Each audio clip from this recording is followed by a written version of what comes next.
going on, guys? On this vlog, I want to talk about going on call. Is the on call going to be the nail in the maintenance tech coffin?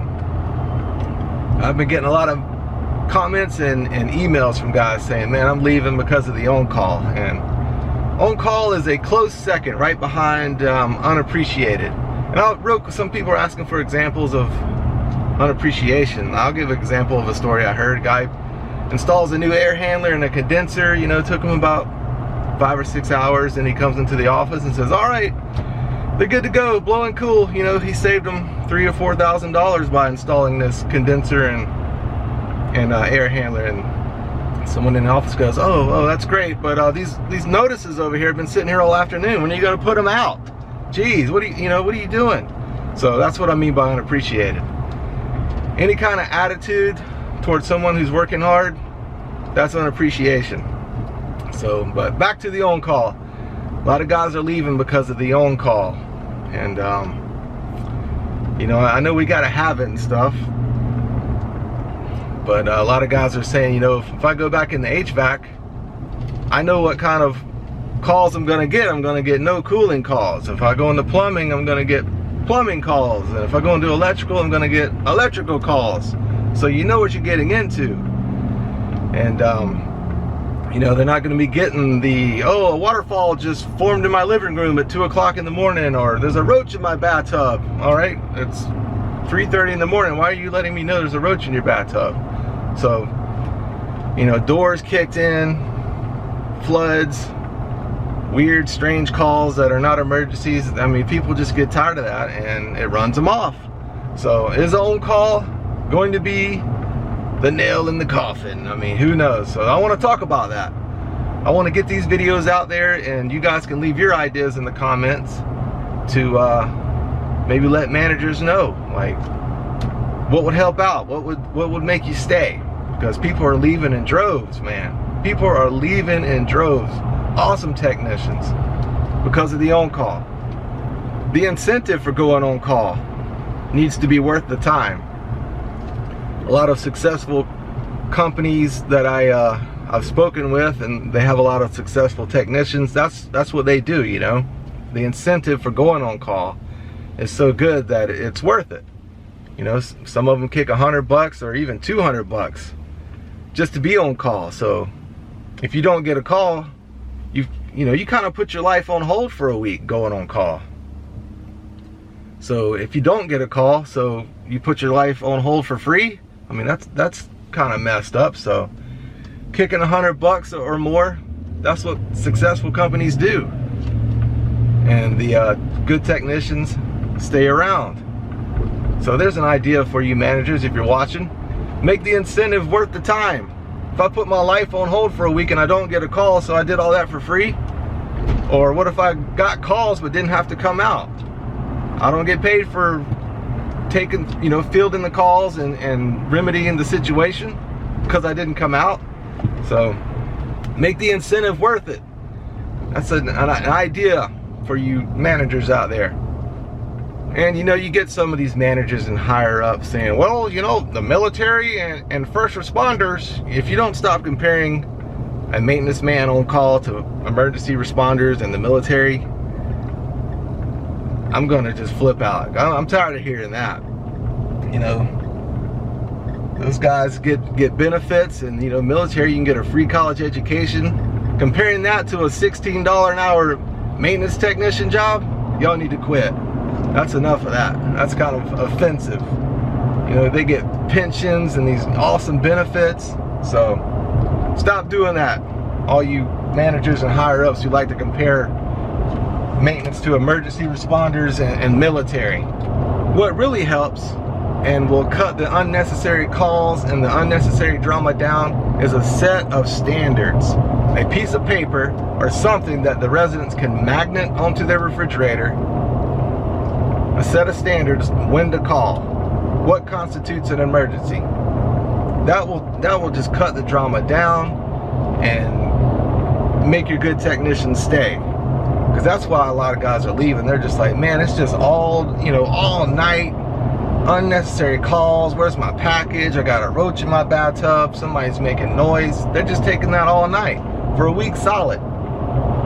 So a set of standards will cut all that down. A subscriber and a friend of mine, Owen, he sent me a picture of what his company does, and I'll put it up on the screen here. That's awesome. Set of standards. Anything beyond that, do not call. And maybe if you do call, you're gonna get charged. You know, something, you gotta have a set of standards to cut the drama down. Or you're not gonna be able to find a good technician or keep a good technician. And you know, I hear a lot of guys saying, "Oh, that's just part of it. I love on call.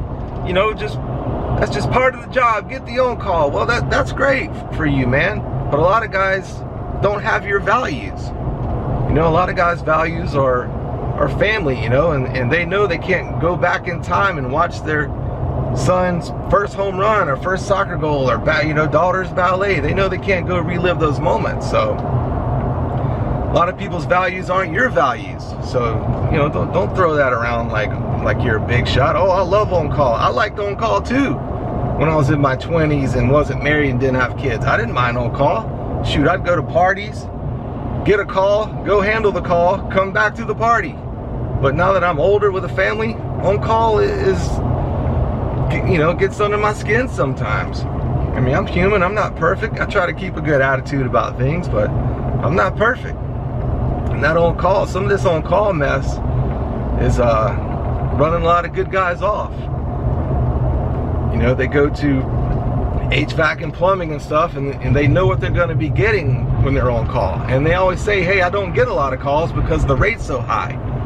After hours in the HVAC trade and electrical and plumbing are double the rates. So people wait until normal hours, like when the sun's up, to call because they don't want to pay double rates.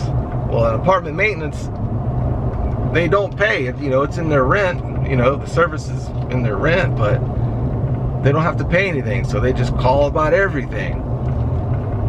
And that's causing a lot of guys to leave. And I had, you know, one time, it's always the people who've never been on call and are not on call who want to make all these crazy rules. I had one time, somebody was like, "Yeah, we're going to come out for everything. We need you guys just to come out for everything. If somebody calls about a light bulb at 2 in the morning, you got to come out." And in my head I'm thinking, yeah, okay. And I didn't do it. I'm not going to do that, man. You're not going to run me crazy. And a lot of these managers out there, they love to let everybody know that they're on call 24/7, 365. I mean, I guess it depends on your definition of what being on call is. My definition is you're gonna have to leave your house every time your phone rings, pretty much. That's being on call to me. You're gonna have to leave wherever you're at. You're gonna have to leave your house, put on your work clothes, and go handle an emergency situation. That's being on call to me. You know, I'm not calling a manager unless it's just a catastrophe. So you managers out there always you gotta let everybody know that you're on call 24/7, 365. I don't agree with that, because where were you when I was running around property at 2 in the morning dealing with an emergency? I didn't see you out there. So yeah, you're on call 24/7, 365, but only for that rare, might never happen catastrophe. Once or twice a year. That's just my experience now. Some of you managers might get called all the time, or some of you managers might have to come out with the maintenance tech. But in my experience, I ain't never seen a manager out on property after hours. So there needs to be a good work-life balance with the on-call. 1 week a month, or 1 week every 2 months, or more, 1 week every 3 months. Needs to be a good work-life balance. That'll keep a lot of great techs around. A lot of guys will stay if there's a good work-life balance. I did the every other week one time, and that almost ran me off. I was this close, but then things changed and it went to once a month or once every month and a half. 1 week every month. So that kept me around. And these properties that keep the guys on call 24/7, 365, you know, they'll have one tech and he's the only guy on call 24/7, 365. That's just wrong, man. I mean, unless you love it and you want to do that, I can't believe people do that, man. That's terrible. You can't go on vacation. You can't take your wife out to eat without thinking you might get a call. That's crazy. So yeah, there needs to be a good work-life balance. All right, that's it. Just wanted to do a little rant about the on-call. That's another thing that's running a lot of good guys off, and I'd like to hear your ideas in the comment section below. You know, these managers are gonna stumble upon these videos that I make, and they can read some of your ideas and help improve their property and improve their company. And that's my ideas. You know, you need to make it worth the time. I mean, at least throw the guy $100 to put his life on hold for a week. And stop comparing it to the military and the emergency responders. That's almost offensive. Stop doing that, all you guys that do that. And have set standards. Let the residents know when to call. Know what's an emergency. Roach in my bathtub at 2:30 in the morning is not an emergency. Do not call. So, all right, guys. I'm gonna try to get a 3 video a week schedule going here. It's a little tough because everybody is home. But I'm gonna do the best I can, and I'll see you guys on the next video. Later.